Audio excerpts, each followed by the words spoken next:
Welcome to the Rim Break Rodeo. We hope this video helps. You'll start in the app or browser, open Google Maps, and immediately find the place you want. Type an address or long press to drop a pin, then make sure the pin sits exactly where you need it. Once done, switch to the view you prefer, map or satellite, because visibility affects the next steps.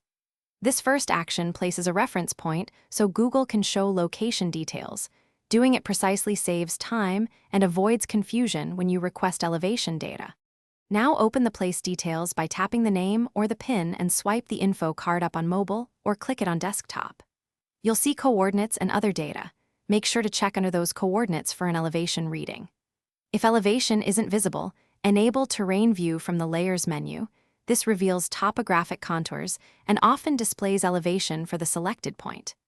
This step pulls the actual numeric elevation so you can record or compare it. Once you have an elevation value, confirm the units. Google may show meters or feet, so convert if required for your use.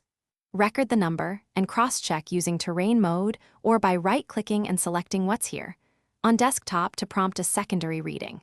If you don't see elevation, make sure location services and permissions are enabled, refresh, or retry on another device or browser. This troubleshooting step resolves most display issues and Thanks for watching. Consider subscribing if we helped you.